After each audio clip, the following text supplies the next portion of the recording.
नमस्कार, आप देख रहे हैं आपका अपना चैनल लोकमंच न्यूज। मैं हूं आपके साथ अक्षय सिंह। मिशन 2022 फतेह करने को लेकर सभी राजनीतिक दलों की तरफ से कवायद तेज कर दी गई। भारतीय जनता पार्टी की तरफ से जहां राष्ट्रीय कार्यकारिणी की बैठक में 2023 में होने वाले विधानसभा चुनाव और 2024 के लोकसभा चुनाव जीतने को लेकर रणनीति अख्तियार की गई, तो उधर कांग्रेस को अपनी राहुल गांधी की भारत जोड़ो यात्रा से काफी उम्मीदें हैं। तो उधर समाजवादी पार्टी के मुखिया और उत्तर प्रदेश के पूर्व मुख्यमंत्री अखिलेश यादव की तरफ से भी आक्रामक रणनीति अख्तियार की जा रही है। अखिलेश यादव थर्ड फ्रंट तैयार करने की कोशिशों में तेलंगाना के दौरे पर आज अखिलेश यादव पहुंचने वाले हैं। सवाल इस बात को लेकर अब उठ रहे हैं कि अलग अलग गठबंधन की कोशिश अगर की जाती है तो आखिर मुकाबला बीजेपी जैसी मजबूत पार्टी से कैसे हो पाएगा। अखिलेश यादव थर्ड फ्रंट बनाने की कवायद में जुटे हैं। बीजेपी कांग्रेस के इतर गठबंधन बनाने की कोशिश अखिलेश यादव की। आपको बता दें कि तेलंगाना के मुख्यमंत्री केसीआर की तरफ से कार्यक्रम का आयोजन किया गया, जिसमें शामिल होने अखिलेश यादव तेलंगाना के दौरे पर आज निकलने वाले हैं, जहां पर वो अपनी पार्टी को विस्तार देंगे। साथ ही कार्यक्रम में तेलंगाना के मुख्यमंत्री के साथ शामिल होंगे। आपको बता दें कि दिल्ली के मुख्यमंत्री अरविंद केजरीवाल, पंजाब के मुख्यमंत्री भगवंत मान और केरल के मुख्यमंत्री पी विजयन भी इस कार्यक्रम में शामिल होने के लिए पहुंच रहे हैं। ऐसे में यह माना जा रहा है कि तीसरे मोर्चे की कवायद अखिलेश यादव की तरफ से की जा रही है। तो उधर बीजेपी की तरफ से भी लगातार रणनीति को धार दी जा रही है। कांग्रेस भी आक्रामक होती दिखाई दे रही है और कांग्रेस को इस बात से उम्मीदें हैं कि मिशन 2024 में भारत जोड़ो यात्रा का काफ़ी असर होगा, जो कांग्रेस के लिए फायदेमंद साबित होगा। यानी राहुल गांधी की भारत जोड़ो यात्रा से कांग्रेस को काफ़ी आस है। बीजेपी कांग्रेस के इतर गठबंधन बनाने की कोशिशें अखिलेश यादव की तरफ से शुरू की जा रही हैं, यानी थर्ड फ्रंट तीसरे मोर्चे के गठन की कवायद की जा रही है। ऐसे में सवाल इस बात को लेकर उठ रहा है कि तमाम विपक्षी पार्टियां एकजुट होने का दावा दम तो भरती हैं, लेकिन ऐन चुनावों से पहले इन दावों का दम निकलता दिखाई देता है। एक तरफ पश्चिम बंगाल की मुख्यमंत्री ममता बनर्जी, उन्हें भी अपने चेहरे में प्रधानमंत्री पद का उम्मीदवार दिखता है। दिल्ली के मुख्यमंत्री अरविंद केजरीवाल, वो भी कवायद में जुटे हुए हैं। उनको ये भरोसा है आज नहीं कल तो देश की सत्ता पर आम आदमी पार्टी भी काबिज हो सकती है। तो उधर उत्तर प्रदेश के पूर्व मुख्यमंत्री और समाजवादी पार्टी के मुखिया अखिलेश यादव अब आक्रामक मोड में आते दिखाई दे रहे हैं। अखिलेश यादव ने इस बात का भी फैसला किया कि समाजवादी पार्टी अब आम जनता से जुड़े मुद्दों को लेकर सड़क पर संघर्ष करेगी। साथ ही तीसरे मोर्चे के गठन को लेकर भी अखिलेश यादव ने कवायद तेज कर दी है। आज तेलंगाना के दौरे पर पहुंचने वाले 2 दिन का अखिलेश यादव का ये दौरा, जहां पर अपनी पार्टी को विस्तार देने की कोशिश अखिलेश यादव की तरफ से की जाएगी। साथ ही दूसरे दलों के नेताओं के साथ अखिलेश यादव का मंच साझा करना ये साफ इशारा कर रहा है कि थर्ड फ्रंट को लेकर कवायद की जा रही है। केसीआर भी प्रधानमंत्री उम्मीदवार की दौड़ में खुद को शामिल मानते हैं। तो उधर बिहार के मुख्यमंत्री नीतीश कुमार की इच्छाएं भी किसी से छुपी नहीं है। सवाल यह है कि तमाम विपक्षी पार्टियां एकता की बात तो कर रही हैं, एकजुटता की बात कर रही हैं, लेकिन अभी से बिखराव दिखाई दे रहा है।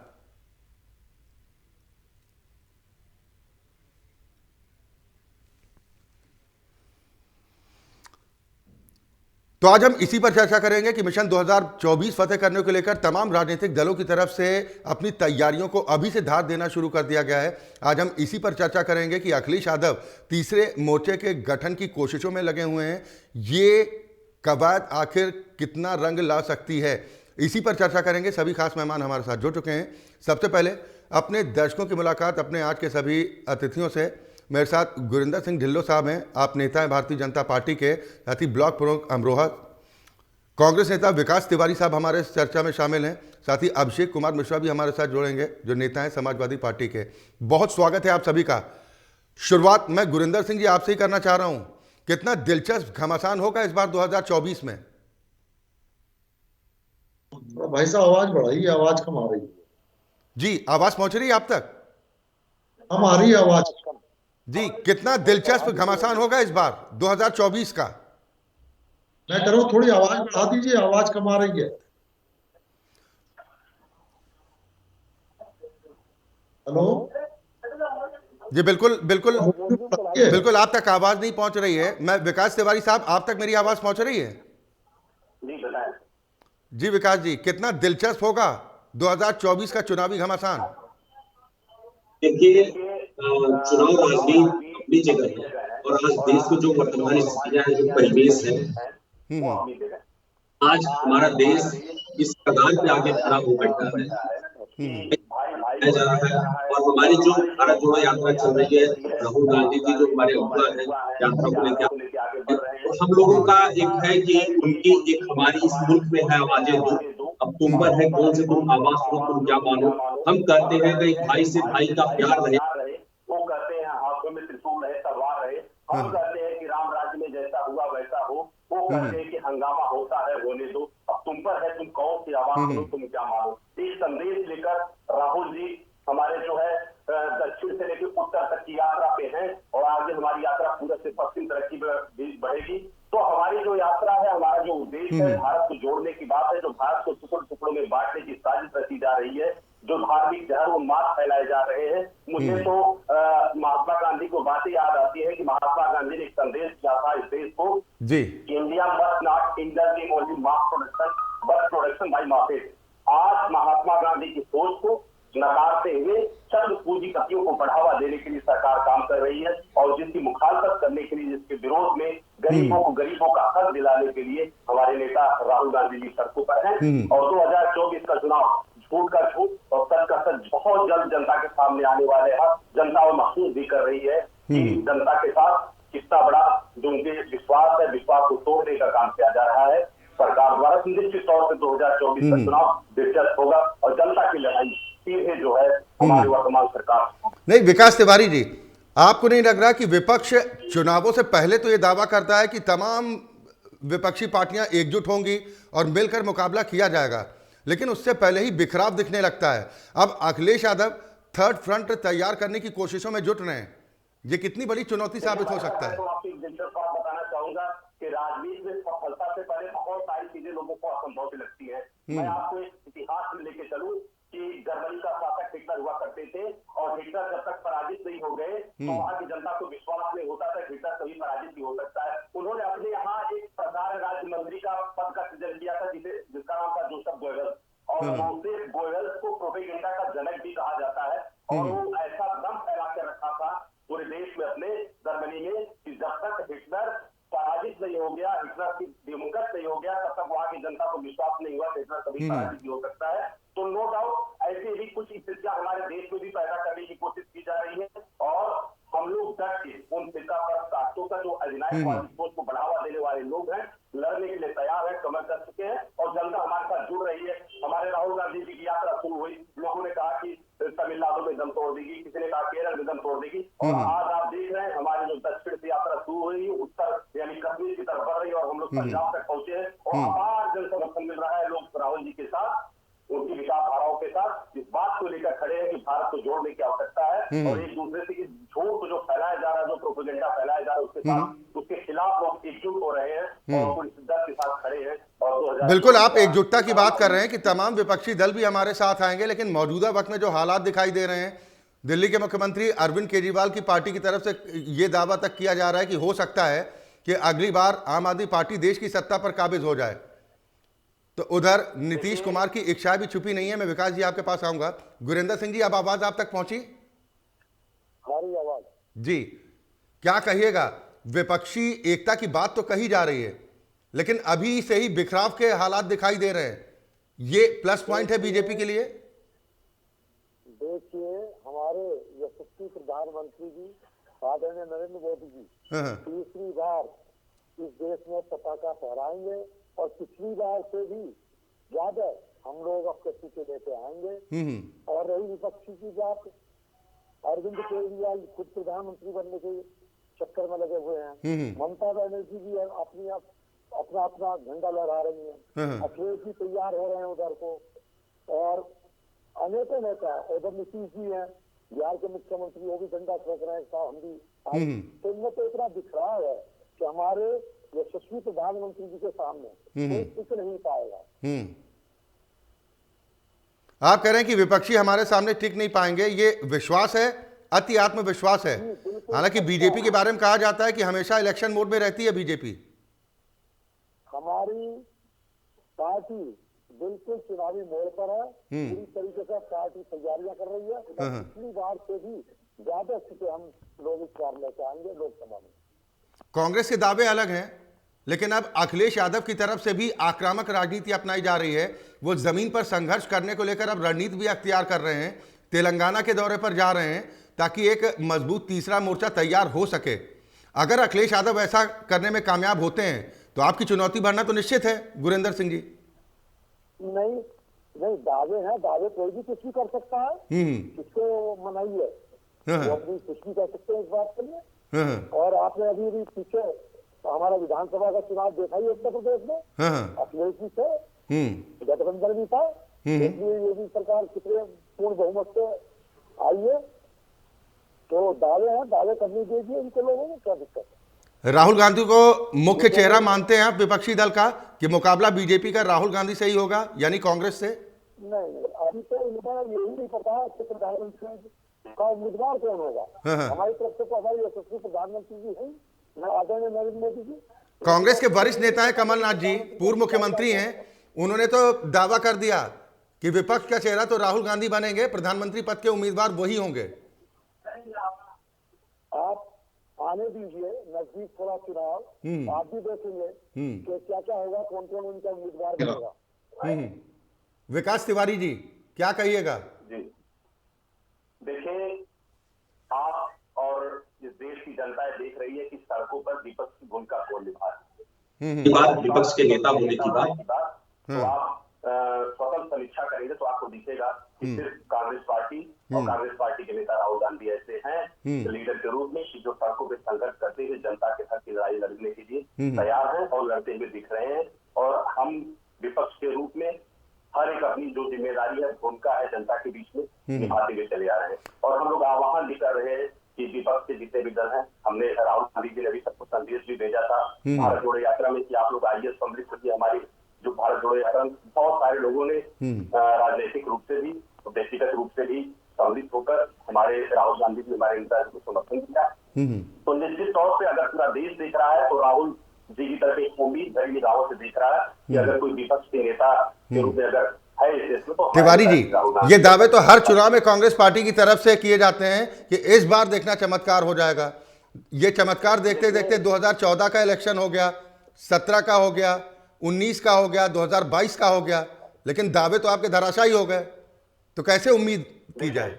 देखिए, मैं आपको एक बात बताऊं, जो हमारे सिस्टम, हमारे देश के बहुत सारे सिस्टम हमारे नेता की छवि खराब करने का काम किया।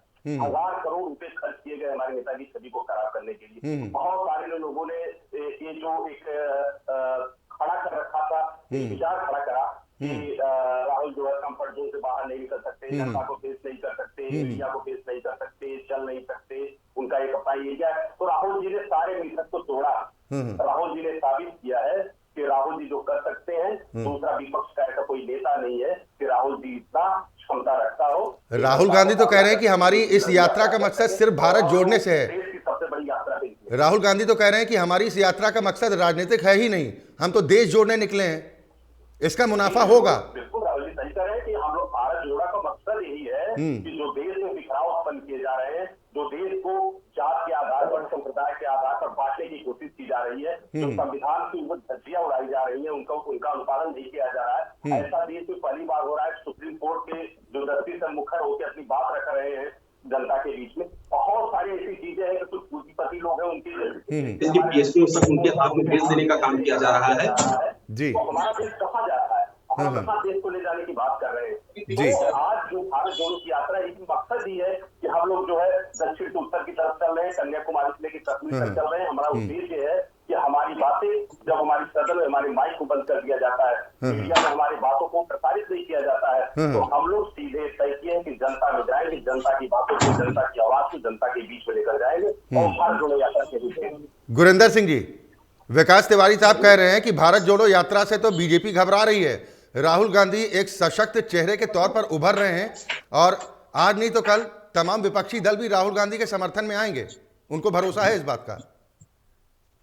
भाई साहब, विकास भाई तो कहीं नहीं, उनके नेता हैं। और बाकी आप लोग जानते ही हैं राहुल गांधी जी के बारे में कि वो कैसे नेता है, पूरे देश में घूम रहे हैं, आपको ही पता, हाफ टी शर्ट में घूम रहे हैं, बहुत मेहनत कर रहे हैं।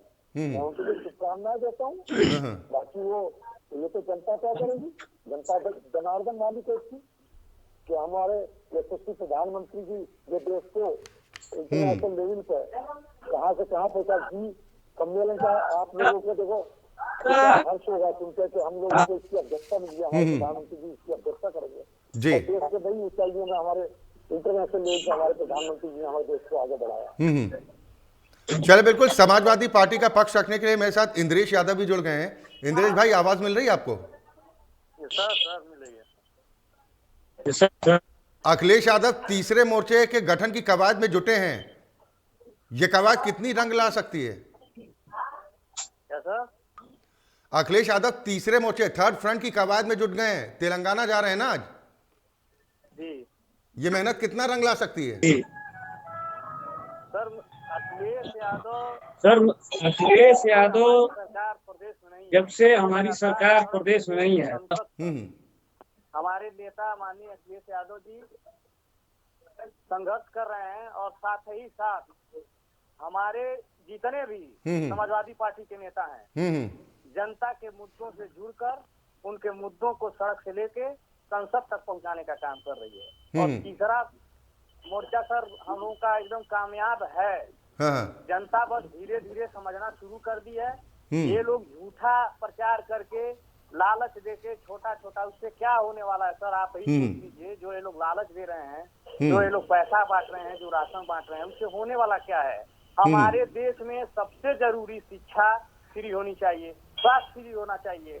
हमारे यहाँ किसान की आय जो है दुगनी करने की बात कर रहे थे लोग। आज किसान सड़कों पे घूम रहा है, रो रहा है, बिलख रहा है, उसकी सुनवाई करने वाला कोई नहीं है। नहीं तो जनता क्यों भरोसा करेगी?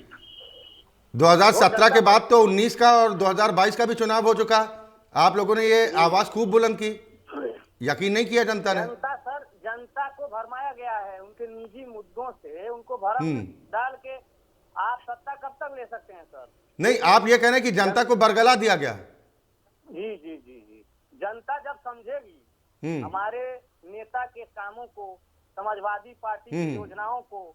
आप सर सोच लीजिए, मैं एक गरीब घर का लड़का गोरखपुर विश्वविद्यालय में जब पढ़ने गया तो मात्र मेरा फीस 2500 रुपया था सर। इस समय इसी गोरखपुर विश्वविद्यालय में जहाँ योगी जी का पुराना संसदीय क्षेत्र रहा है, और उसी गोरखपुर विश्वविद्यालय में आज दशा इतनी खराब है सर कि लड़के फीस नहीं दे पा रहे हैं, अपना पढ़ाई नहीं कर पा रहे हैं। हमारे जैसे गरीब घर का लड़का अगर जाके गोरखपुर विश्वविद्यालय में पढ़ता है तो ये बहुत बड़ी बात थी। वो अखिलेश यादव का समय था। इस समय 35,000 फीस हुआ है सर आजकल का। मैं 3500 में पढ़ा, आज 35,000 हो गया।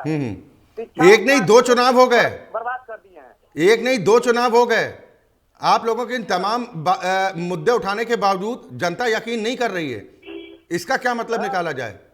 मैं तो यही कह रहा हूँ, आप जो शिक्षित है उससे पूछिए, जो बेचारा पढ़ा नहीं लिखा नहीं, जो काम कर नहीं पा रहा है, जो इस समय समझ नहीं पा रहा है कि हमारी बुनियादी सुविधा क्या है, वो राशन और वो 2000 रुपया पे बरगला गया है। चलिए ठीक है, गुरिंदर सिंह जी भी हमारे साथ जुड़े हैं। गुरिंदर सिंह जी क्या कहेंगे? वो कह रहे हैं कि जनता से सिर्फ वादे पूरे करने के नाम पर बीजेपी ने छल किया है। समस्याएं तो जस की तस बनी हैं, लोग बेरोजगारी से परेशान हैं, लोग महंगाई से परेशान हैं, लेकिन बीजेपी मुद्दों को भटका देती है। गुरिंदर जी। हाँ जी। नहीं, ये आरोप बेबुनियाद है। इन लोगों को कोई मुद्दा तो मिलता नहीं है, किसी चीज की किसी भी बातों को प्रसारित करते हैं। कहाँ है? आप देखिए, अभी हमारे योगी जी मुख्यमंत्री अभी 10 से 12 तारीख को सबमिट होने जा रही है सदन में। कितने 80,000 करोड़ के MOU आपको मिलेंगे, जिनसे रोजगार मिलेगा। विभिन्न प्रकार की फैक्ट्रियां लगेंगी हम लोगों को, सबसे रोजगार मिलेगा। देश के 80 करोड़ लोगों को हम लोग, हमारे देश के यशस्वी प्रधानमंत्री राशन दे रहे हैं गरीब लोगों को। यानी आप इस बात को खुद ही स्वीकार कर रहे हैं कि अगर इतनी बड़ी आबादी को मुफ्त राशन देना पड़ रहा है तो हालात ठीक नहीं है। नहीं, कोरोना काल का चल रहा है, कोरोना काल से सुविधा दे रही है सरकार। क्या दिक्कत है इसमें? गरीब लोगों को अगर मिल रहा है नहीं, अब तो कोरोना पर कंट्रोल है ना। अब तो कोरोना का कंट्रोल है ना कोरोना पर। ये कंट्रोल है तो अब थोड़ा सरकार ने बढ़ा दिया, अब हो जाएगा। 1 साल के लिए बढ़ाया, यानी चुनावों को ध्यान में रखते हुए फैसला हुआ गुरिंदर सिंह जी। नहीं देखो, सरकार तो अपना चुनावी मोड़ पे है। इस साल में चुनाव हमारा लोकसभा में आने जा रहा है, तो सभी व्यक्ति, सभी पार्टियां, सभी अपना अपना एजेंडा भी भी रखेंगी, सब अपने अपने और घोषणा पत्र लाएंगे, चीजें फ्री करें। अब केजरीवाल को देखिए, सब चीजें फ्री कर रखी है उन्होंने, सबको इतना इस तरीके का काम बना दिया कि काम सब चीजें मुफ्त दूंगा आपको। तो अपनी पार्टी घोषणा करती है, अपने घोषणा पत्र में ही लाती है। चले ठीक, देखिए विकास तिवारी साहब कुछ कहना चाह रहे हैं। विकास तिवारी जी, आखिर वजह क्या है, क्यों तमाम क्षेत्रीय दल कांग्रेस से दूरी बनाना चाहते हैं? देखिए, मैं एक बात कहना चाहूंगा कि जैसे अभी भाजपा के नेताजी कह रहे थे, मैं उनके लिए कहना चाहूंगा, खूबसूरत सी रातों की बात करते हैं, पतझड़ में गुलाबों की बात करते हैं, कि ऐसे दौर में जब नींद आना बहुत मुश्किल है, ख्वाबों की बात करते हैं। चुनावों में शेरो शायरी तो विकास भाई काम नहीं चलेगा ना। मोदी जी का संसदीय क्षेत्र है बनारस जी, और जिस गंगा की कसम खा के वो आए थे, आज बनारस के हालात देख ले। आज भी नालों, गंदे नालों के पानी है सीधे गंगा में गिर रहे हैं रोज। गुरिंदर सिंह जी की पार्टी कह रही है कि आपकी पार्टी की राष्ट्रीय महासचिव गंगा का जल लेकर आचमन कर रही है, हमने गंगा इतनी साफ कर दी। विकास जी, जाके वहां पे फंस गया है पटना के पास।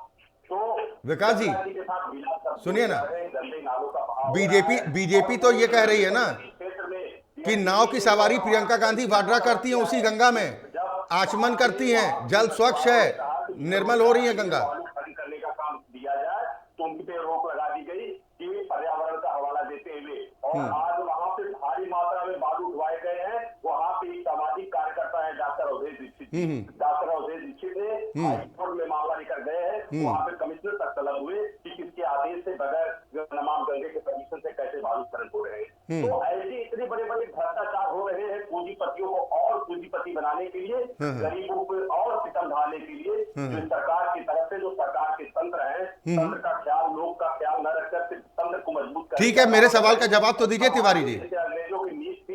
तिवारी जी, मेरी आवाज पहुंच रही है आप तक? वैसे ही भाजपा की नीति हो गई, झूठ फैलाओ और शासन करो। तिवारी जी, मेरी आवाज पहुंच रही है आप तक? अपनी बातें लेके जा रहे हैं, जनता अब झूठ का खुलासा होना शुरू हो गया है। भारतीय जनता पार्टी की एक झूठ का खुलासा हम जनता के बीच जाके करेंगे। मेरी आवाज पहुंच रही है ना तिवारी जी आप तक? जी जी जी, अब मेरे सवाल का जवाब तो दीजिए। राहुल गांधी से आखिर डर क्यों लगता है विपक्षी दलों को, साथ क्यों नहीं आना चाहते? देखिए, देर सवेरे सारे लोग राहुल जी के साथ आएंगे, और राहुल जी की तरफ पूरा देश जब उम्मीद भरी निगाहों से देख रहा है, राहुल जी पद यात्रा कर रहे हैं, जो जन समर्थन, भारी जन सैलाब राहुल जी के यात्रा में उमड़ के आ रहा है। ठीक, आज नहीं कल सारे दलों को ठीक, यानी भारत जोड़ो यात्रा से ही कांग्रेस को आस है। इंद्रेश यादव, विकास जी कह रहे हैं कि आने वाले समय में तमाम विपक्षी पार्टियां हमारे साथ ही आएंगी, आप थोड़ा इंतजार कीजिए। राहुल गांधी में प्रधानमंत्री पद का उम्मीदवार दिखता है क्या इंद्रेश यादव की पार्टी को? सर, हम तो अपने नेता को प्रधानमंत्री मुख्यमंत्री बनाना चाहेंगे। राहुल गांधी जी मेहनत कर रहे हैं, इसमें कोई दो राय नहीं है। अरे सर, मंगल पर जाना तो हम भी चाहेंगे, लेकिन मंगल पर पहुंचने का इंतजाम तो होना चाहिए। तो सर, हम लोग तो कर ही रहे हैं। हम लोग समाजवादी तो हमेशा सर सड़क पे से लेकर संसद तक हम लोग विश्वविद्यालय में लड़े हैं सर। आज से मैं बता दूं, अरे सर, देश की सत्ता की लड़ाई ये छात्र संघ का चुनाव नहीं है इंद्रेश यादव जी। सुनिए, वो छात्र संघ का चुनाव है कि नहीं, उसी से जोड़ के मैं कह रहा हूँ। 2018 में चुनाव जब होना था गोरखपुर विश्वविद्यालय में, तो योगी जी ने रद्द करा दिया, क्योंकि समाजवादी पार्टी का प्रत्याशी जीत रहा था। तो उनको ये लगा कि यहाँ से मैसेज चला जाएगा कि पढ़े लिखे लोगों ने बीजेपी को नकार दिया है। तो जो अनपढ़ लोग हैं, जो थोड़ा कम बुद्धि के हैं, थोड़ा सा मान लीजिए पढ़े लिखे नहीं है, उन लोगों को भी समझ आएगा कि भाई जब पढ़े लिखे लोग नकार रहे हैं तो हमको भी नकारना है। तो ये लोग तो कम पढ़े लिखों लोगों को बरगलाए हुए हैं। और झांसा कब तक देंगे सर? झांसा देने से कब तक झांसा देंगे? 1 साल, 2 साल, 4 साल, 5 साल, 10 साल करेंगे। कांग्रेस भी राज की है, आप 10 ही साल में उफान पे आ गए हैं। नहीं तो समाजवादी पार्टी अकेले मुकाबला कर पाएगी, साथ तो चाहिए होगा ना। समाजवादी पार्टी अकेले सक्षम है। हम अपने मुद्दों को लेकर स्वास्थ्य, शिक्षा। अरे महाराज, उत्तर प्रदेश में 80 सीटें हैं, और उत्तर प्रदेश के बाहर समाजवादी पार्टी का कितना मजबूत जनाधार है, यह आपसे भी छिपा नहीं है। सर, हम तो बढ़ रहे हैं ना धीरे धीरे। हाँ अभी हमारी राष्ट्रीय पार्टी नहीं हुई है। हाँ हम लोग राष्ट्रीय पार्टी है, लेकिन अभी हम उतना मजबूत नहीं है अन्य राज्यों में। तो वही तो मैं कह रहा हूं कि मुकाबला कैसे कीजिएगा? आपको या तो किसी को साथ देना पड़ेगा या आपको किसी के साथ जाना पड़ेगा। सर वर्तमान में जनाधार हमारे साथ है और बढ़ती जा रही है, इसमें कोई दो राय नहीं है। उत्तर प्रदेश की जनता जब पूर्ण बहुमत की सरकार बनाएगी, पूर्ण बहुमत समाजवादी पार्टी को देगी, तो अन्य लोगों को भी पता चलेगा कि भाई आखिर क्या इस पार्टी में है। नहीं तो उत्तर प्रदेश के लोगों ने 2 लड़कों की दोस्ती तो देखी, हालांकि बाद में दरार भले ही पड़ गई। राहुल गांधी के साथ जाने से डर क्यों लगता है अखिलेश यादव को? तो सर अब सर देखिए, वो हमारे नेता हैं और नेता जो है हमारा जो निर्णय लेंगे वो हम लोग कार्यकर्ता के रूप में उनका पालन करेंगे। कार्यकर्ताओं की भी तो चाहत होती है ना भाई इंद्रेश भाई, कार्यकर्ताओं की भी तो हसरत होती है ना। है? ये हम लोगों की बात नहीं है सर, हमारे नेता हैं, वो जो निर्णय लेंगे हम लोग सरमान है हमारे लिए। चले ठीक है। गुरिंदर सिंह जी देखिए, जो हम बार बार जिक्र कर रहे हैं, क्या बीजेपी के लिए यही मजबूत कड़ी बन जाती है कि हर बार चुनाव से पहले एकजुटता की बात कही जाती है, लेकिन उससे पहले इस तरह का टकराव, यानी इच्छाएं प्रबल हो जाती हैं विपक्षी दलों की? नहीं, वो पार्टी अपने इकट्ठी हो ना हो, हमारी भाजपा पार्टी तो अपना काम कर ही रही है। हम तो सीधे जनता से जुड़ाव कर रहे हैं, जनता के मुद्दों के काम कर रहे हैं, जनता की मदद कर रही है हमारी पार्टी। तो हमें तो अपने जनता जनार्दन का आशीर्वाद लेना है। नहीं तो कांग्रेस तो कह रही है कि बीजेपी डर गई राहुल गांधी की भारत जोड़ो यात्रा से कि प्रधानमंत्री को रोड शो तक करना पड़ रहा है। देखिए, अभी हमारे कांग्रेसी भाई साहब कह रहे थे कि साहब काशी में क्या किया गया। जब से आदरणीय प्रधानमंत्री जी ने अपना संसदीय सत्र देखा है, आप जब से विकास देख लीजिए, काशी का क्या कितना विकास किया है उन्होंने। काशी विश्वनाथ का कॉरिडोर देखिए आप, कैसा सुंदर पूरा वर्ल्ड में की तारीफ हो रही है। और भाई साहब कह रहे थे कि कोई विकास नहीं है काशी का।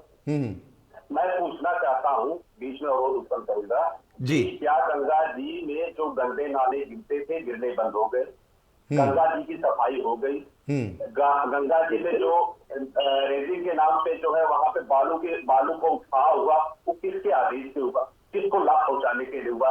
जो वहां पे मछुआरे थे उन्हें आज तक अगर बालू खनन के लिए परमिशन नहीं दिया गया तो उसमें पर्यावरण का हवाला दिया गया। तो बगैर नमाम गंगे के परमिशन के वहां पे भारी मात्रा में बालू का उठाव क्यों हो गया? हाई कोर्ट ने वहां के उच्चाधिकारी और कमिश्नर को क्यों तलब किया है? उसकी अब तक कार्रवाई क्या हो रही है? मोदी जी का संसदीय क्षेत्र है, वहां पे मोदी जी प्रधानमंत्री है, मुख्यमंत्री लगातार पैनी नजर रखे हुए हैं, तो उनकी निगरानी में या उनके देख रेख में ऐसे इतने बड़े बड़े अपराध हो जा रहे हैं और सरकार को पता नहीं चल रहा। ठीक, इस पर गुरिंदर सिंह जी जवाब देंगे, लेकिन विकास भाई गंगा सफाई का जिक्र अगर आप करेंगे, नहीं अगर गंगा सफाई को लेकर जिक्र करेंगे तो जनता तो आपसे भी जवाब पूछेगी ना कि कांग्रेस के शासनकाल में भी 20,000 करोड़ रुपए खर्च हुए गंगा सफाई के नाम पर, कहां गया पैसा? शुरू से लेकर आखिर तक चल रही है। विकास भाई, गुरिंदर जी मैं आपके पास आ रहा हूं, विकास जी इस पर जवाब दीजिए, फिर आपके सवाल का जवाब गुरिंदर जी देंगे। विकास भाई, जनता ये भी तो पूछेगी कि कांग्रेस के शासनकाल में भी जब यूपीए का शासन था, गंगा सफाई के नाम पर 20,000 करोड़ रुपए का बजट था, कहां चला गया? कौन खा गया वो बजट? गंगा तो वैसी ही रही।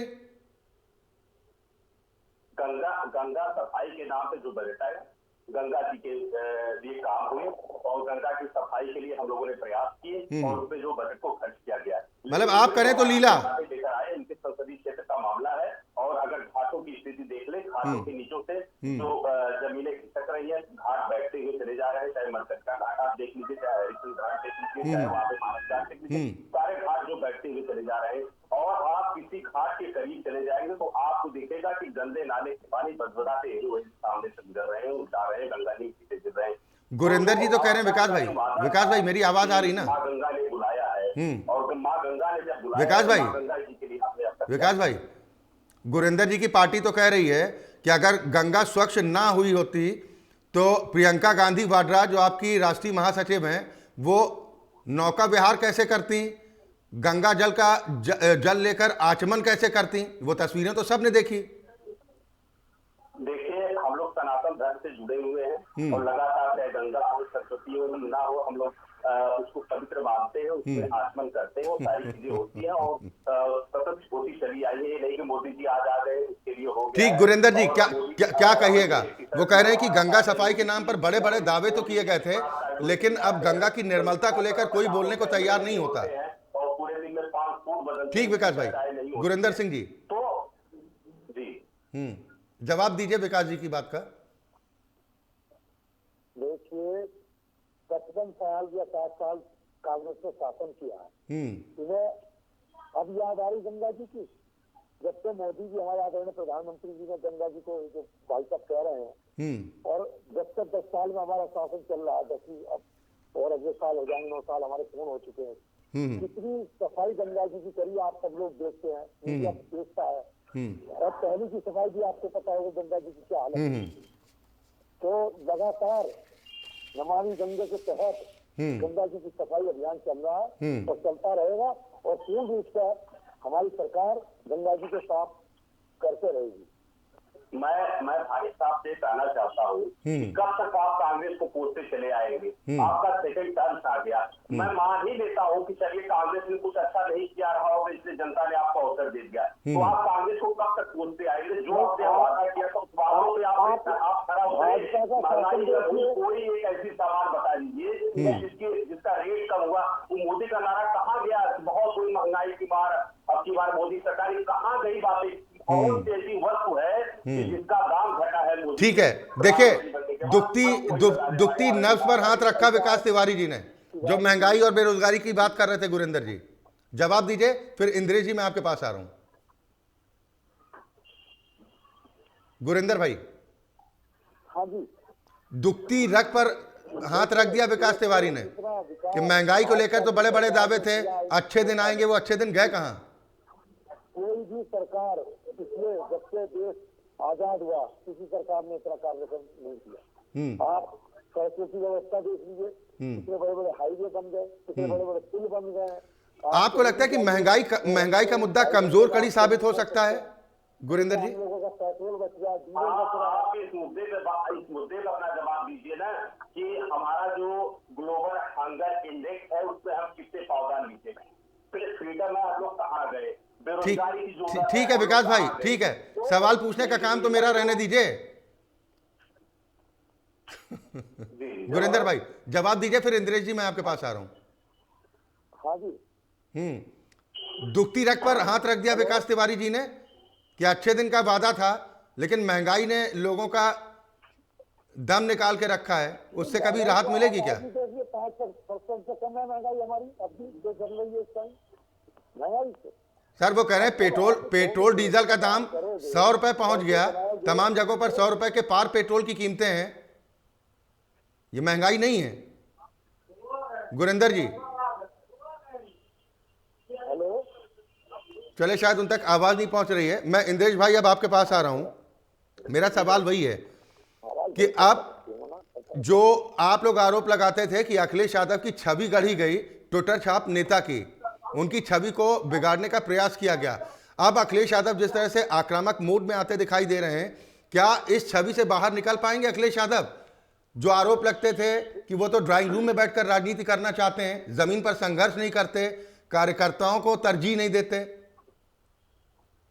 सर आपको मैं बता दूं, अखिलेश यादव ट्विटर छाप नेता नहीं है। आप ये बात नोट कर लीजिए कि पूरे भारतवर्ष में कोई ऐसा नेता नहीं है सर कि जो अपने कार्यकर्ताओं से इतना मिला हो। सबसे ज्यादा मिलनसार नेता कोई पूरे भारत में है वो अखिलेश यादव है सर। किसी भी कार्यकर्ता के पास ऐसा नहीं होगा कि अखिलेश यादव जी से मिला ना हो, उनके साथ फोटो ना हो। और आपको लग रहा है कि अखिलेश यादव की छवि गढ़ी गई जानबूझकर? हाँ गढ़ी गई है सर, ये तो सर झूठ है। वो जैसे अब हमारी छवि वो क्या करना है, हमें छवि गिराना है तो सर कुछ भी कर दीजिए। मुद्दा सर अभी बहुत बड़ा बड़ा आप लोगों ने हाई लेवल का मुद्दा उठाया, मैं जमीनी मुद्दे की बात कर रहा हूँ। श्रीमान जी हाईवे छोड़ दिया जाए, वो तो अखिलेश यादव का लगभग बहुत ज्यादा प्रोजेक्ट था, उसको ये लोग पूरा किए हैं।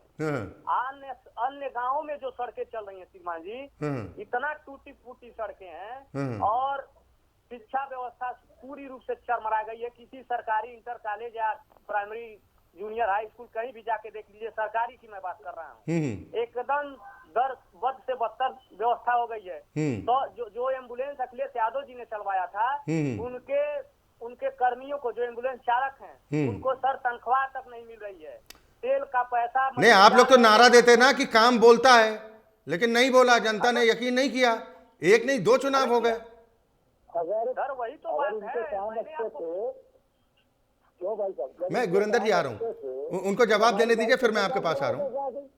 इंद्रेश जी, हम लोग काम दिखाते रह गए, हम लोग काम दिखाते रह गए। आप लोगों ने भगवान के नाम पे वोट लिया, भगवान को भी ठगा। तो राम मंदिर का भी मुद्दा समाप्त हो गया। राम वो मंदिर तो बहुत अच्छी बात है। राम मंदिर मुद्दा बन रहा है। खत्म हो गया, आप लोगों के पास अब मुद्दा बचा ही नहीं है। तो अब आप लोग रोजगार, आप शिक्षा, अच्छा स्वास्थ्य की हमेशा बात कहते रहे करेंगे, राम मंदिर, तभी आप मंदिर लोग मस्जिद से लड़ाते रहे। राम मंदिर का मंदिर मुद्दा मस्जिद था, का वो ही मुद्दा खत्म हो खत्म हो गया। गया। अब राम तो मंदिर योगी जी की सरकार का विकास का मुद्दा है, कानून व्यवस्था का मुद्दा है, योगी जी सरकार का। सर कानून व्यवस्था की बात मत करिए। कानून व्यवस्था ये है कि थाने पे जाइए, एक छोटा मोटा झगड़ा हो रहा है, 151 में चालान करने के लिए 5000 तक घूस मांगा जा रहा है। श्रीमान जी, थाने की बात मैं कर रहा हूँ। वही तहसील में जाइए, तहसील में भी दलाली चरम सीमा पे है। श्रीमान जी, नहीं, बीजेपी तो आरोप लगाती है, सुनिए इंद्रेश यादव, बीजेपी तो आरोप लगाती है कि सपा के शासन में जो जंगल राज था, प्रदेश की जनता त्रस्त हो गई, इसीलिए सपा से किनारा कर लिया प्रदेश की जनता ने। सपा के राज में थाने पे इतनी बड़ी दलाली नहीं होती थी, यानी होती थी, इतनी बड़ी नहीं होती थी, आप कह रहे हैं। इंद्रेश यादव, आपके इस बयान का क्या मतलब निकालें कि इतनी बड़ी नहीं होती थी? तभी से शांति से सुन रहे थे, हमारी भी सुन लीजिए। अरे सर, सवाल तो सुन लीजिए इंद्रेश भाई। लेकिन बालू निकल रहा है, कौन निकलवा रहा है? थाना आपका है। गायत्री प्रसाद प्रजापति पता है आपको किस मामले में अंदर गए? जी, क्या आरोप थे इंद्रेश यादव? श्रीमान जी, आरोप आपको भी मालूम है। हाँ। और किसके कार्यकाल में लगे थे आरोप? अच्छा ठीक है सर, वो आरोप उनके ऊपर लग गया, तो इससे क्या उनका आरोप सिद्ध हो जाएगा चाहे नहीं होगा, तो इससे हमारे ऊपर। अरे कुछ तो सत्यता होगी भाई। अगर सलाखों के पीछे हैं, यादव सिंह को भी भूल जाएंगे। हमसे ज्यादा सर आपको मालूम है। नोएडा अथॉरिटी के यादव सिंह को भी भूल जाएंगे। उनका क्या हश्र हुआ? श्रीमान जी, मैं कह रहा हूँ राम राज यहाँ आया है तो महंगाई क्यों बढ़ी है श्रीमान जी, और शिक्षा व्यवस्था क्यों चरमरा गई है? बुनियादी सवालों पे आप रहिए। आप गायत्री प्रजापति, चिन्मयानंद स्वामी, पता मतलब आपकी दुखती रख पर हाथ न रखा जाए। अभी जी सर, आपकी दुखती रख पे हाथ न रखा जाए। क्या सर? मैं कह रहा हूं कि आपकी दुखती रख पर हाथ न रखा जाए। मतलब मीठा मीठा गप गप, कड़वा कड़वा थू। मुद्दा सर, अगर वो बड़ा है तो वही रखिए। हमारा तो मुद्दा ये है कि किसान। सर भ्रष्टाचार बड़ा मुद्दा नहीं है इंद्रेश यादव, क्या बात कर रहे हैं आप? भ्रष्टाचार बड़ा मुद्दा नहीं है आपकी नजर में? भ्रष्टाचार बड़ा मुद्दा है सर, तो जो भ्रष्टाचारी वो जेल में जाएंगे, चाहे हमारे पार्टी पे हो। अरे आपकी सरकार में रहते हुए क्यों नहीं गए? सवाल तो ये पूछा जाएगा ना। तो सर अभी हमारे सरकार रहते हुए नहीं गए, आरोप उनके ऊपर लगा था, कानून अपना काम कर रही थी। अब क्या हुआ क्या नहीं हुआ, हमसे ज्यादा आपको जानकारी है। ठीक है, विकास तिवारी जी क्या कहिएगा? भ्रष्टाचार का मुद्दा है जिसको लेकर तमाम पार्टियां एक दूसरे को कटघरे में खड़ा करती हैं, खासतौर पर जब सत्ता पक्ष में हो जाती हैं वो पार्टियां। विपक्षी दल यही आरोप लगाते हैं कि भ्रष्टाचार जमकर हो रहा है, हाँ, अपराध खूब बढ़ रहा है, महिलाओं के खिलाफ अत्याचार बढ़ रहा है, महंगाई बेतहाशा बढ़ रही है, बेरोजगारी बढ़ रही है। ये आरोप तो हर सरकारों पर लगते थे। जब बीजेपी विपक्ष में थी तो यही आरोप आपकी सरकार पर लगते थे। बात टिकी नहीं है कि कुलदीप सिंह सेंगर प्रकरण में क्या हुआ, चिन्मयानंद स्वामी प्रकरण में क्या हुआ, अजय मिश्रा टेरी के प्रकरण में क्या हुआ, गृह राज्य मंत्री बने रहे आपके, और बाद में कोर्ट ने क्या कहा, बेल देने के बाद बेल कैसे उनके बेटे मोनू की खारिज हुई, 120B का मुलजिम बनाने का प्रयास किया गया लेकिन उनको मुलजिम नहीं बनाया गया। तो सरकार संरक्षण किसको दे रही है? अपराधियों को नहीं दे रही है। यहाँ आपको नहीं लगता कि अपराधियों को संरक्षण दिया जा रहा है भारतीय जनता पार्टी द्वारा? और रही बात जो भ्रष्टाचार की बात, तो भ्रष्टाचार का सीधा जीता जाता उदाहरण आपको बनारस आप ले सकते हैं। मोदी जी का संसदीय क्षेत्र है। मैं इसलिए बनारस की बात बार बार कर रहा हूँ कि मोदी जी का संसदीय क्षेत्र है, लगाए हैं, और मोदी जी देश के प्रधानमंत्री, और उत्तर प्रदेश में भी भाजपा की सरकार है। वहां पे अगर आपको दिखेगा तो मैंने अभी गंगा जी में बालू उठाने की बात उठाई थी। मैंने वहां पे अभी जो है नमामि गंगे में सीवर पाइपलाइन में जो सड़कों का धंसाव हो रहा है, सुकाटी की सड़कें बनने की बात कही जा रही थी, गड्ढा मुक्त बनने की बात कही जा रही थी। आप कहीं भी गड्ढा मुक्त नहीं पाएंगे। अगर बरसात के समय में चले जाएंगे कब कहाँ की गाड़ियां फंस जाएंगी। चलिए, ये आप जनता से जुड़े मुद्दे बता रहे हैं कि ये मुद्दे हैं जिसको लेकर आप जनता के बीच में जाएंगे। पिछले साल तो विकास भाई, जा रहा है 25 फीट चौड़ी और 5 किलोमीटर लंबी रेत में नहर बना दी गई थी। वो कहाँ से, किसके आदेश पे बना, कैसे बना, कितना पैसा खर्च हुआ, क्यों किया गया, उसके बारे में नहीं कहा जा रहा है। ठीक है। गंगा जी में आज गरीबों की बात न करके वहाँ पे जो गंगा बिलाप चलाया जा रहा है, यानी गंगा जी के नाम को बिलाप से जोड़ा जा रहा है, तो आप किसे भ्रष्टाचार कहेंगे, किसे भ्रष्टाचार? यानी कांग्रेस पार्टी खिलाफ है कि अगर जल परिवहन की संभावनाएं बढ़ती है तो नहीं होना चाहिए। विकास तिवारी जी, नहीं, इसका मतलब क्या माना जाए, देश का पहला स्वदेशी क्रूज है वो चल रहा है, ये काम ठीक नहीं है, इसको रोक देना चाहिए। कांग्रेस पार्टी इस पक्ष में है। देखिए हमारा कहने का मतलब है आज वहाँ आवश्यकता की चीजों की है।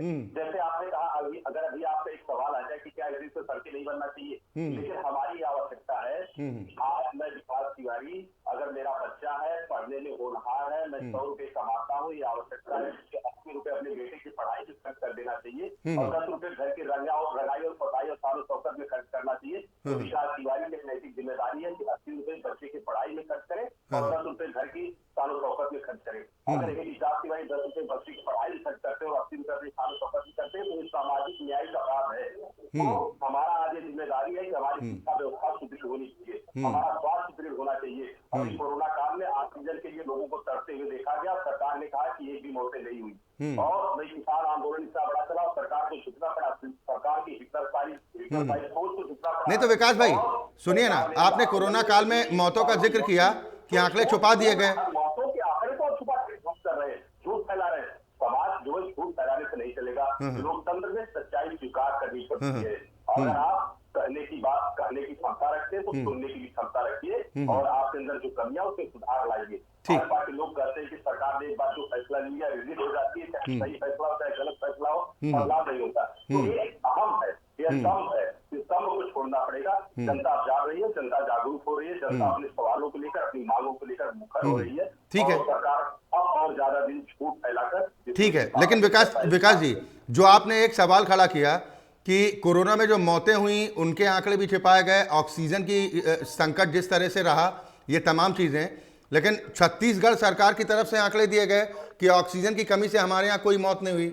दिल्ली सरकार ने कहा कि दिल्ली में ऑक्सीजन की कमी की वजह से एक भी मौत नहीं हुई। तो इसको क्या कहा जाए? आप मानते हैं कि दिल्ली में ऑक्सीजन की कमी नहीं थी? देख रही है जनता, ये महसूस कर रही होगी कि कौन सा ऐसा गांव है, कौन सा ऐसा मोहल्ला है जनता से जहां पे लोग ऑक्सीजन के लिए तरसते हुए नहीं देखे गए। कौन सा ऐसा गांव, यानी राज्य सरकारों ने भी छिपा दिया ना। सवाल तो यही है ना, राज्य सरकारों ने भी छुपा दिया। समाज में भ्रम फैला के राज करने की जो नीति चल रही है, जनता अब धीरे धीरे जो जान गई है कि समाज में अब जनता की नीति और। चले ठीक, गुरिंदर सिंह जी वो कह रहे हैं कि भ्रम बहुत दिनों तक चलता नहीं है, जनता अब चीजों को समझ रही है और जनता बदलाव चाहती है। गुरिंदर जी, गुरिंदर भाई आवाज मिल रही है आपको? मुद्दा उठाया कोरोना काल का जी। मैं अपने देश के आदरणीय प्रधानमंत्री जी की 140 करोड़ के देश में 8 महीने आपको टीका दे दिया, फ्री टीका दिया, जिसका विदेशों में पैसा लिया जाता था। हमारे प्रधानमंत्री ने निःशुल्क आपको टीका दिया और अनेकों देशों में हमसे टीका लिया भी, निर्यात भी किया गया। क्या आप कम बात समझते हैं? 140 करोड़ टीका दे रहे हैं फ्री। चले ठीक, इस पर तो हम फिर कभी बात कर लेंगे, लेकिन आज जो हमारी 2024 को कैसे फतेह करेंगे और तीसरे मोर्चे के गठन को लेकर जो कवायद हो रही है, हम इस पर चर्चा कर रहे हैं। गुरिंदर सिंह जी, ये आप मान रहे हैं कि विपक्ष अगर लामबंद हो जाता है, तमाम विपक्षी पार्टियां एक मंच पर आ जाती हैं, तो मुश्किल बीजेपी के सामने होगी, बड़ी चुनौती होगी उससे पार पाना? देखिए, जनता जनार्दन, यही सबके वोट जनता देगी और जनता ही साबित करेगी कि तीसरा मोर्चा इकट्ठा होता है या नहीं होता, हमको इस बात का मतलब नहीं है। हमें तो अपने देश के प्रधानमंत्री आदरणीय पूरा भरोसा है कि वो हमारी पार्टी को पूरी तरीके से संगठित करके, ना पार्टी पे कोई भ्रष्टाचार का आरोप है किसी पे, और जितने भी कार्यक्रम हमारे देश के प्रधानमंत्री के नेतृत्व में चल रहे हैं, पूर्ण रूप से पहले से भी ज्यादा चीजें हमारी सरकार 2023 में लेकर ठीक। आएंगे। विकास तिवारी जी, संक्षेप में आप क्या दावा करेंगे? देखिए, भाजपा का प्रचार तंत्र और भाजपा का आईटी ये जानता है कि विपक्ष की अगर कोई भूमिका निभा सकती है तो कांग्रेस पार्टी निभा सकती है, और विपक्ष का सबसे मजबूत अगर कोई नेता वो राहुल गांधी है। इसलिए भारतीय जनता पार्टी अपने प्रचार तंत्र के माध्यम से, अपने वाराणसी यूनिवर्सिटी के छात्रों के माध्यम से समाज में भ्रम फैलाने की कोशिश कर रही है, और राहुल गांधी जी की छवि को खराब करने की नापाक कोशिश कर रही है। अमेठी से चुनाव लड़ने की हिम्मत दिखाएंगे राहुल गांधी? राहुल गांधी के बारे में जो एक विमर्श खड़ा करने का प्रयास, झूठा विमर्श खड़ा करने का प्रयास भारतीय जनता पार्टी द्वारा किया जा रहा है, और जनता के सामने आ रहा है कि राहुल गांधी जी जैसा मजबूत नेता देश में दूसरा कोई नहीं। तो विकास भाई, राहुल गांधी हिम्मत जुटाएंगे इस बार अमेठी से चुनाव लड़ने की? बिल्कुल बिल्कुल लड़ेंगे, तय हो गया, उनका निर्णय है, हमारे दल का, हमारे संगठन का निर्णय है, तय हो चुका है ना? हमारे दल और संगठन निर्णय करेगा कि राहुल जी कहां से लड़ेंगे। नहीं, वायनाड से ही लड़ेंगे या फिर अमेठी में भी ताल ठोक सकते हैं? बिल्कुल, जहां से हमारा नेतृत्व कहेगा राहुल जी वहां से चुनाव लड़ेंगे। चलिए ठीक है। इंद्रेश यादव साहब, आप जिस तरह से भरोसा जाहिर कर रहे हैं कि समाजवादी पार्टी पूरी मजबूती के साथ चुनाव लड़ेगी, और फिलहाल अभी कांग्रेस के साथ जाने का कोई निर्णय तो नहीं है, क्योंकि भारत जोड़ो यात्रा से अखिलेश यादव ने दूरी जरूर बनाई, समर्थन दिया कि हम यात्रा का स्वागत करते हैं लेकिन हम साथ नहीं आएंगे, ये मैसेज अखिलेश यादव ने दे दिया। और अब तेलंगाना के दौरे पर आज रवाना हो रहे हैं, वहां पर तीसरे मोर्चे के गठन को लेकर अब चर्चाएं चल रही हैं कि अखिलेश तीसरा मोर्चा गठित करना चाह रहे हैं। इसमें बड़ी भूमिका हो सकती है अखिलेश की? सर देखिए, ये जो सवाल हमारे बड़े नेताओं से पूछना चाहिए, हमसे पूछ रहे हैं, हमसे सवाल ये पूछिए सर कि हम जहाँ हैं वहाँ 6 विधायक, 1 सांसद, मोदी जी आए यहाँ चीनी मिल चलवाने के लिए, 1 चीनी मिल और बंद हो गई, किसानों का गन्ना मूल्य भुगतान नहीं हो रहा है, स्कूल सब बंद पड़े हैं। सर ये मुद्दा है सर, हमारा बड़ा लेवल का मुद्दा नहीं है, मुद्दा हमारा स्थानीय मुद्दा पूछिए। वो जो सवाल आप पूछ रहे हैं श्रीमान जी, तो आप निकाय चुनाव पर चर्चा के लिए नहीं आए थे ना? आप तो 2024 की चर्चा के लिए आए, या आपको लग रहा है कि निकाय चुनाव के लिए आपको आमंत्रित किया है? अगर हमारे यहाँ का चीनी मिल बंद हो गया तो भाजपा सरकार में बंद हुई, गन्ना मूल्य भुगतान नहीं हो रहा तो भाजपा सरकार में हो रहा है, 6 विधायक, 1 सांसद हैं, और एक हमारे यहाँ सर ओवर ब्रिज बन रहा था। जब चुनाव आया 2022 का तो माटी वगैरह गिरा के और उसको इसकी तैयारी होने लगी, चुनाव बीत गया, भाजपा के सभी विधायक जीत गए, वो माटी उठा कर लेके चले गए, फिर वही प्रक्रिया दोबारा अभी 10 दिन पहले से शुरू हो रही है श्रीमान जी। इसी तरह बरगला के आप वोट ले लेंगे, कब तक लेंगे? आज लोग सड़कों पे घूम के कह रहे हैं कि जब चुनाव आता है तो यही सब मुद्दा उठता है, रोड बनता है। चले, यानी अभी दावे भले ही सभी राजनीतिक दलों की तरफ से किए जा रहे हों कि इस बार मुकाबला बहुत दिलचस्प होगा और हम तो पूरी ताकत के साथ उतरेंगे और जनता का साथ भी हमें मिलेगा, कांग्रेस हो, बीजेपी हो, सपा हो या फिर अन्य राजनीतिक दल हो, सबकी तरफ से यही दावा हो रहा है कि 2024 में तो हम ही सत्ता पर काबिज होने जा रहे हैं। लेकिन सवाल इस बात को लेकर है कि बगैर गठबंधन के क्या विपक्ष के लिए आसान होगा बीजेपी से मुकाबला करना? क्योंकि विपक्षी दलों की तरफ से ही कहा जाता है कि बीजेपी एक ऐसी पार्टी है जो हमेशा चुनावी मोड में रहती है। बीजेपी दावा करती है कि हम दुनिया की सबसे बड़ी पार्टी हैं। तो सवाल यह है कि क्या बीजेपी से मुकाबला कर पाएंगी एकजुटता के साथ तमाम विपक्षी पार्टियां, या जो बिखराव अभी से दिखना शुरू हुआ है ये आगे भी रहेगा? खैर, इसके लिए तो थोड़ा इंतजार करना होगा। बहुत शुक्रिया आप सभी मेहमानों का हमारे साथ इस कार्यक्रम में शामिल होने के लिए। इसी के साथ हमारे इस खास कार्यक्रम में अभी के लिए बस इतना ही। खबरें जारी।